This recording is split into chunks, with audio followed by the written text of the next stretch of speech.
मैंने कहा कि वो आउटसोर्सिंग जो है वो शोषण करती है नौजवानों का। बहाली और उस टेम्पोररी बहाली में भी अगर शोषण होगा तो फिर नौजवान कहाँ जाएगा। कुछ चीजें हैं जो प्रशंसा योग्य है कि उसमें कहा गया है कि 100% झारखंडी नौजवान होंगे।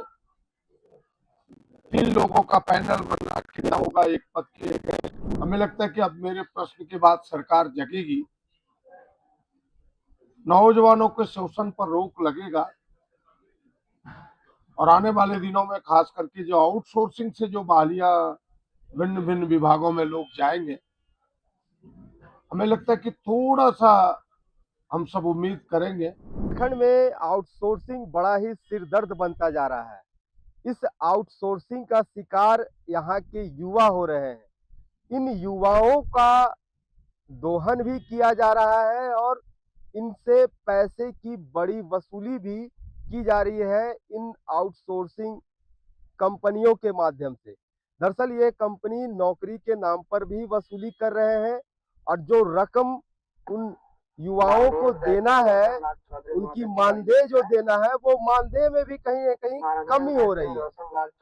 और इसी मुद्दे को लेकर सत्ता पक्ष के ही विधायक प्रदीप यादव ने आज सदन में उठाया है। सदन में उन्होंने साफ तौर पर कहा कि ये आउटसोर्सिंग कंपनियां जो है वो युवाओं का दोहन कर रहे हैं और उनसे बड़े पैसे की वसूली कर रहे हैं। जिस तरह सरकार जब सत्ता में आने से पहले ये वादा की थी कि 75% यहाँ के युवाओं को नौकरी देंगे और इसके साथ ही उन्होंने कहा था कि हम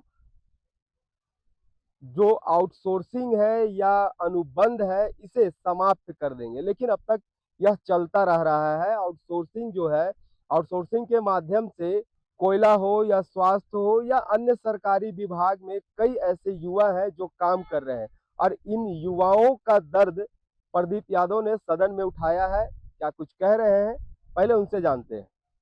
कि भाई इस राज्य में आउटसोर्सिंग के माध्यम से थर्ड और फोर्थ ग्रेड में सारे विभाग हैं, जितनी यहाँ के सरकारी विभाग है, मैन पावर के आपूर्ति लेती है।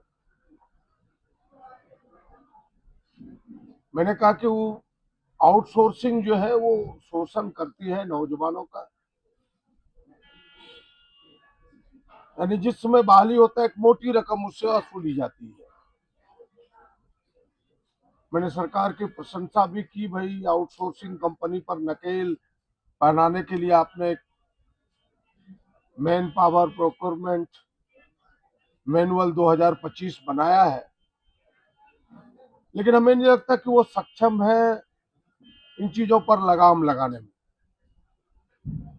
खुद सरकार के मंत्री ने भी स्वीकार किया, लेकिन वो कह रहे थे कि हम इस जटिलता में जाना नहीं चाहते। उसमें कुछ प्रावधान है, वह प्रावधान हमें नहीं लगता कि समुचित प्रावधान है। सरकार को इसमें प्रयास करने चाहिए, क्योंकि वो तो टेम्पोररी बहाली और उस टेम्पोररी बहाली में भी अगर शोषण होगा तो फिर नौजवान कहाँ जाएगा। कुछ चीजें हैं जो प्रशंसा योग्य है कि उसमें कहा गया है कि 100% झारखंडी नौजवान होंगे। 3 लोगों का पैनल बनना खड़ा होगा एक पद के लिए। विभाग उसके साक्षात्कार लिखित होंगे, लेकिन ये व्यवहारिक तौर तरीके से देखने को मिलता नहीं है। हमें लगता है कि अब मेरे प्रश्न के बाद सरकार जगेगी, नौजवानों के शोषण पर रोक लगेगा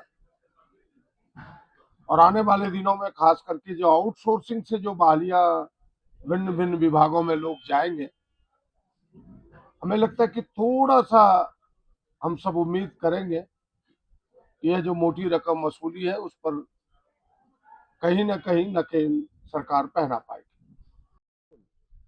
देखिए कि इन आउटसोर्सिंग के माध्यम से कई ऐसे युवा हैं जो काम तो कर रहे हैं, लेकिन इनका सही मेहनताना इनको नहीं मिल पा रहा है।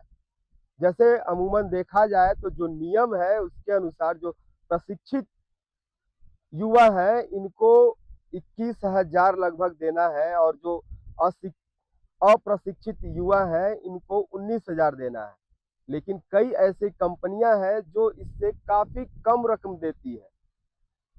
और यही नहीं, इस युवाओं को जब इस कंपनी में आउटसोर्सिंग के माध्यम से जब एंट्री होता है, यानी कि इन्हें नौकरी दी जाती है, तो इसके एवज में भी उनसे बड़ी रकम वसूली जाती है। अब इसी मुद्दे को प्रदीप यादव ने सदन में रखा है। उन्होंने कहा कि सदन में इसे सुना गया है और सरकार के तरफ से कहा गया कि इस पर जल्द ही कार्रवाई की जाएगी। ऐसे में अब देखने वाली बात यह होगी कि क्या सरकार प्रदीप यादव के इस कथन, इस आवाज के बाद क्या कार्रवाई करती है, या फिर आउटसोर्सिंग कंपनियां युवाओं का इसी तरह दोहन करती रहेंगी। रांची से HNN के लिए जयंत कुमार। आपको हमारा ये वीडियो अच्छा लगा तो इसे लाइक करें, शेयर करें और हाँ, सब्सक्राइब करना ना भूलें।